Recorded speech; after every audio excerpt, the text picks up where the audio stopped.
Aliás, Tanguy, tivemos hoje, né, o Donald Trump fazendo a sua primeira viagem internacional que não foi para o México, não foi para o Canadá, não foi para o Reino Unido, não foi para a Austrália, não foi Não para foi nem para países, Israel. não foi Nem para para Israel, Israel. pois é. Aliás, nessa visita, o Donald Trump não irá a Israel, estará ali muito perto, e essa ausência em Israel também tem chamado bastante atenção. A primeira visita internacional de Donald Trump foi para a Arábia Saudita. E nós tivemos aí um anúncio de um compromisso histórico de investimentos de 600 bilhões por parte da Arábia Saudita nos Estados Unidos, investimento estrangeiro direto. Há pouco nós falávamos de 27 bilhões de investimento chinês De no Brasil.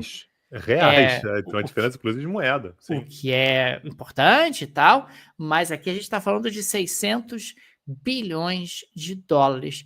E o interessante foi que o Donald Trump quer mais. O Donald Trump quer que esses investimentos cheguem a 1 trilhão de dólares, né? Então existe ali uma preocupação em tentar esticar ainda mais esses investimentos, em tentar realmente ampliar ainda mais esses investimentos sauditas, os sauditas que historicamente são grandes investidores nos Estados Unidos, tá? Isso não é exatamente uma novidade, mas claro que esse montante chamou demais a atenção.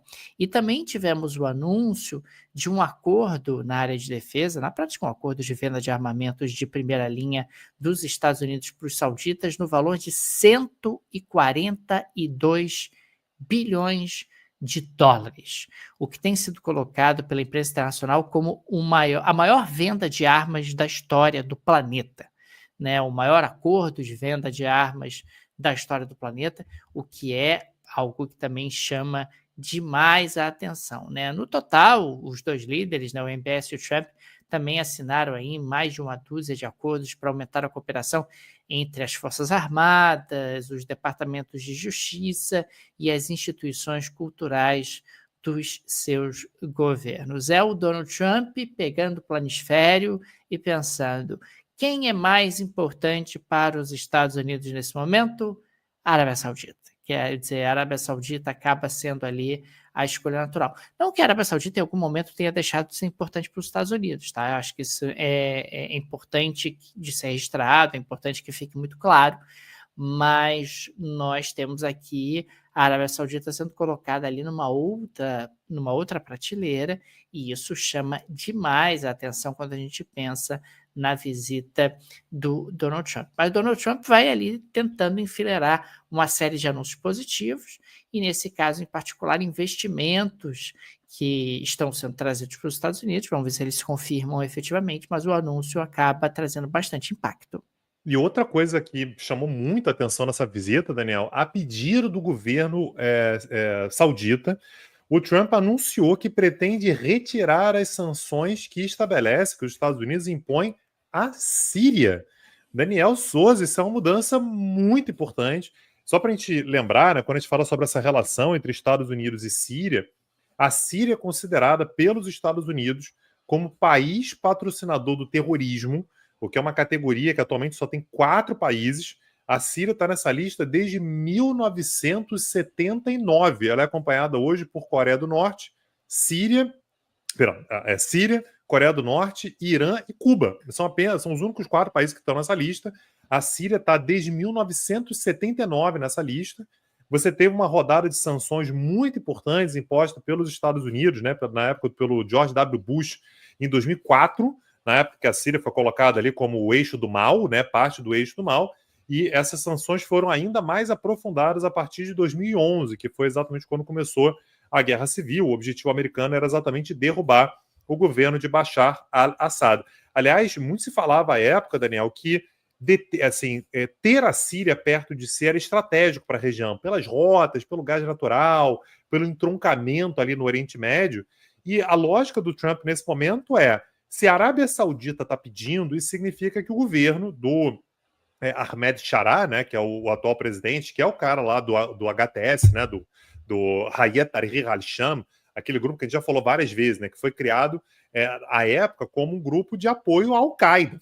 Tá? Então, se esse governo é próximo à Arábia Saudita, e a Arábia Saudita é minha brother, é minha aliada, esse cara ele tem que ser fortalecido, porque eu trago a Síria para o meu lado. A Síria não fica do lado da Rússia, a Síria não fica do lado do Irã. Então ele anunciou hoje que irá retirar as sanções americanas que os Estados Unidos têm contra a Síria. E aí ele vem com aquelas frases de efeito, né, Daniel, que são maravilhosas, aquela tentativa de cortejar o Mohammed bin Salman, né, que é o príncipe regente da Arábia Saudita. O que eu não faço pelo príncipe? Eles têm uma coisa, né, com o príncipe. Ah, é um príncipe. O que eu não faço por esse príncipe? E no final ele falou ainda Trump assim... gosta, né, de Gosta, ditadores, cara, gosta. gosta de governos fortes. Ele tem essa pegada, digamos assim, né, Tanguy? Não, e a outra, que ele falou no finalzinho da conversa, eu acho que realmente gostamos muito um do outro. Foi fofo, né? Essa foi fofinha. Trump, você sabe ser fofo quando você quer ir com os quartejadores. Eu realmente acho que gostamos muito um do outro. E sobre o Irã, ele também falou sobre o Irã, óbvio, né? Um tema muito sensível para a Arábia Saudita. O Trump disse que quer oferecer ao Irã um novo caminho, mas que se não houver um acordo nuclear, o Irã irá sofrer a máxima pressão dos Estados Unidos. E só uma última informação, Daniel, que diz respeito ali ao Trump, aquele cenário ali também. Ele o enviado dos Estados Unidos para o Oriente Médio, que é o Steve Witkoff, disse que em breve a Arábia Saudita fará parte dos acordos de Abraão. Ou seja, basicamente o que os Estados Unidos estão anunciando é que a Arábia Saudita vai normalizar as relações com Israel. Minha impressão, o governo Trump, jogou isso sem que a Arábia Saudita tenha dito beleza. Jogou isso como, vai, e você acaba pressionando o governo da Arábia Saudita a meio que não querer deixar os Estados Unidos numa situação complicada. Agora, a Arábia Saudita segue dizendo até hoje que só vai começar a dialogar com Israel quando houver uma solução para a Palestina, o Estado palestino e o fim dos ataques contra Gaza. Então, isso aqui é coisa a ver para o futuro, Daniel, para a gente ver se vai de fato se concretizar, mas nesse momento é o que nós temos para essa visita.